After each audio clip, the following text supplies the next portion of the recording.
भगवान शिव के मंगलमय चरित्र को महर्षि याज्ञवल्क्य ने महर्षि भरद्वाज जी को सुनाया और सुनकर के भरद्वाज जी अत्यंत आह्लाद में भर गए। कथा सुनने की व्याकुलता और अधिक बढ़ गई, नेत्रों से प्रेम जल बहने लग गया, अष्ट सात्विक भावों का उद्रेक हो गया, रोमावली खड़ी हो गई। इतने प्रेम विभोर हो गए कि वे कुछ कहना चाहते हैं पर वाणी प्रकट नहीं हो रही है।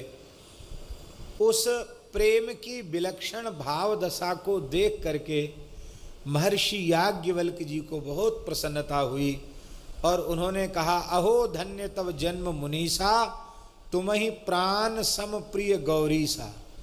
हे मुनीश्वर महर्षि भरद्वाज, आपको धन्य है, तुम्हें भगवान शिव प्राणों के समान प्रिय हैं। आप लोग प्रयाग गए हैं,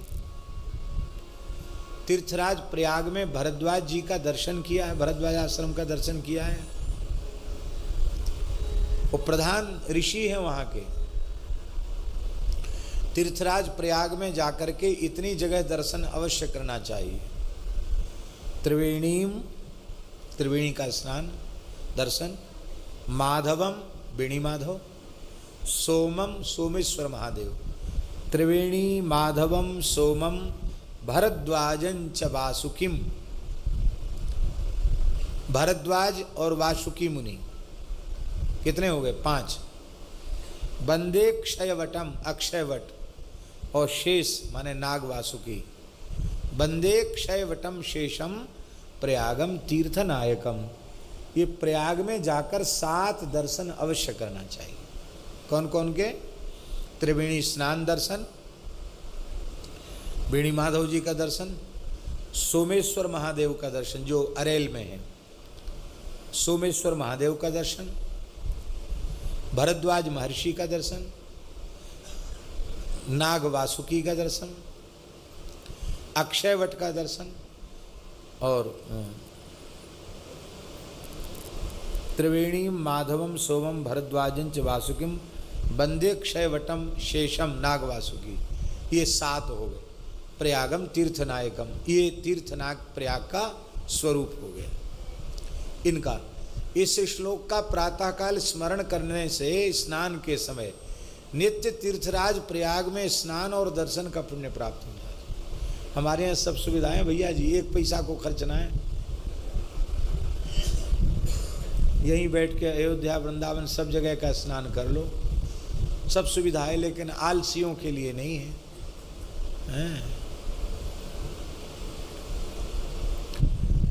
और मान लो आप लोग कहो कि हम तो सब याद ही नहीं कर सकते, हम कहाँ तक करेंगे, तो एक और सुविधा है।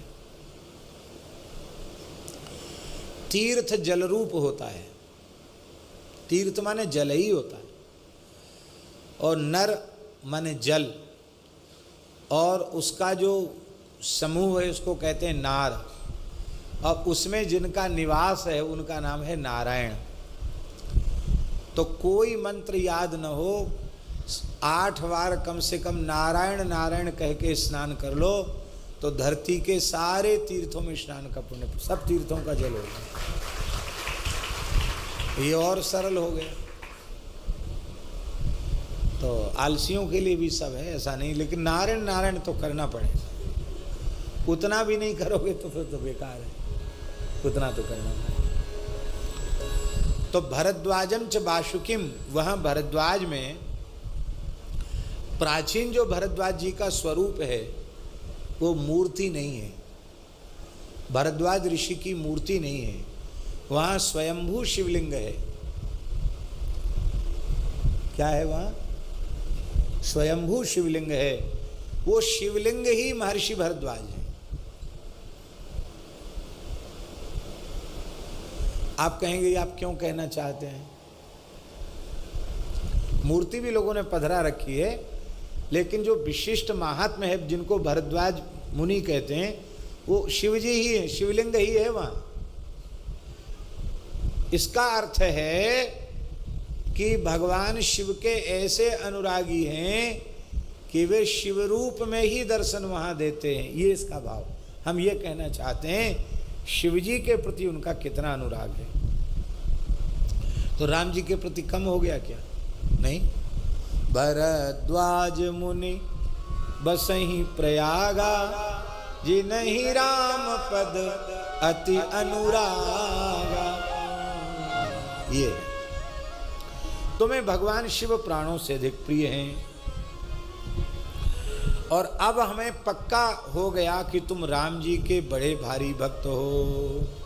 क्यों? शिव पद कमल जिनहि रति नाही, राम ही ते सपने हूँ न सुहाई। बिनु छल विश्वनाथ पद नेहु, राम भगत कर लक्षणे। भगवान शिव के चरणों में जिनकी रति नहीं है, वो स्वप्न में भी भगवान को, राम जी को प्रिय नहीं है। निश्चल विश्वनाथ जी के चरणों में जिनका प्रेम है, वही श्री राम जी के भक्त हैं। राम भक्त का लक्षण यही है, वो निश्चल निष्कपट भाव से भगवान विश्वनाथ की के चरणों में प्रीति करेगा, भक्ति करेगा।